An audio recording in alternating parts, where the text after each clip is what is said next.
Haïti n'est pas seulement en crise. Haïti est enchaîné. Enchaîné par ses douleurs, ses blessures, ses trahisons. Par ses propres enfants parfois, et par des mains invisibles souvent. Aujourd'hui, plus que jamais, le peuple haïtien est face à un mur. Un mur fait d'insécurité, de pauvreté extrême, de dirigeants sans vision. Et derrière ce mur, l'impasse. Mais cette impasse, ce n'est pas la fin. C'est un appel.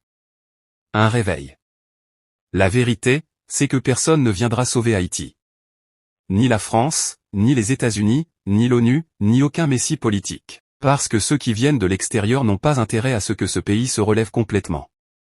Chaque mission de paix finit par renforcer le chaos. Chaque élection devient une pièce d'un théâtre déjà écrit. Et pendant ce temps, le peuple saigne. Le peuple pleure. Le peuple crie. Mais Haïti n'est pas morte. Elle respire encore dans les cœurs intègres. Elle bat encore dans la poitrine de ceux qui refusent de fuir. Elle vit dans chaque jeune qui rêve d'un pays où on peut rester sans avoir honte. La solution, c'est la conscience. Une conscience nationale, puissante, inébranlable. Une conscience qui dit « Je refuse de voler. Je refuse de trahir. Je refuse de me taire. » Une conscience qui ose éduquer, organiser, reconstruire même quand tout semble perdu. La solution, c'est nous. Quand la jeunesse s'élève avec discipline. Quand les anciens transmettent la vérité au lieu de la cacher. Quand les femmes deviennent gardiennes de la lumière.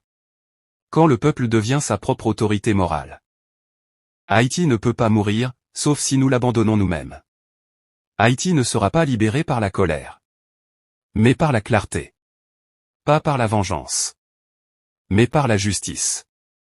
Si tu veux que le pays change, commence par ne plus être corrompu, toi-même. Si tu veux la sécurité, commence par défendre l'autre, même quand ce n'est pas ton frère.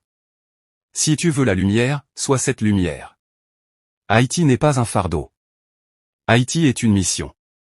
Et cette mission commence maintenant.